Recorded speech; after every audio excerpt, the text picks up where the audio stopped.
Andy Warhol, Andy Warhol. Of course I love Andy Warhol. But I said, Mexicans have been making pop art all along. Why aren't you taking us seriously? I go, have you ever been down Culebra? That's pop art. That's popular art. I said, where else can you go in the world where there is a street in one of the poorest neighborhoods, in one of the poorest cities in the US, and there is business after business after business that is selling sculptures. And the sculptures are even going to be destroyed. How chic is that? You know? And where else does that happen? I don't know. So that's what I was trying to tell people. And so I made these Andy Warhol Brillo boxes. That's pop art. It's for the people. They live with it. They buy it. They spend their last penny on it. They celebrate it. And also, these became very famous, and these are now in the Andy Warhol Museum in Pittsburgh. Mm-hmm. So this is romantic work of old, beautiful powders and polvos and magical things from the botanicas of San Antonio. So even in fancy settings, and even including the botanica, I didn't want snobbery. I wanted to escape that world of classism.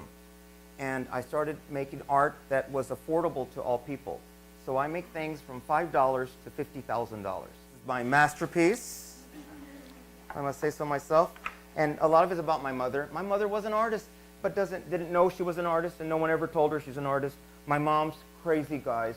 First of all, not crazy, but I mean, she believed, like our cats, she thought they were our ancestors. So they were all, that was mama cat and grandma cat and all this. And we had to be real careful with them because they were our ancestors. She would save carrots and apples that looked like human body parts and bring them out once in a while. She would pile cupcakes up, and we weren't allowed to eat them. They were like shrines. So this piece is to her, the keeper of cakes. My mother's house is where cakes go to die. She sneaks them home in her purse and allows the refrigerated newcomers to lie in state in their styrofoam sarcophagi and their shrouds of tinfoil amongst the curdling milk and the bags of liquefied spinach. She lovingly tends to cupcakes that we are not allowed to touch until they self-implode after 6 or 7 years. Her china closet is a reliquary of sugar doves, long divorced, and birthday cake flowers, now with grandchildren of their own. As a child, I longed for a house like my friend Dean Lammert's, with only a clipper ship on the mantle. If you like the Lammert's house so much, why don't you go live with them?